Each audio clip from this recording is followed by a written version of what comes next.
We have come together to witness the marriage of this man and this woman. Marriage is not to be entered upon lightly, and therefore, if any of you present is aware of any just impediment to this marriage, you are to declare it now. Mr. Punch, do you take Judy Asker to be your wife? Judy Asker, do you take Mr. Punch?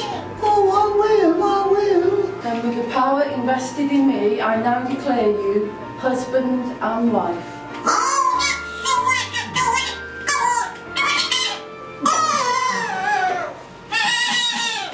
Well done. Congratulations, Ruth.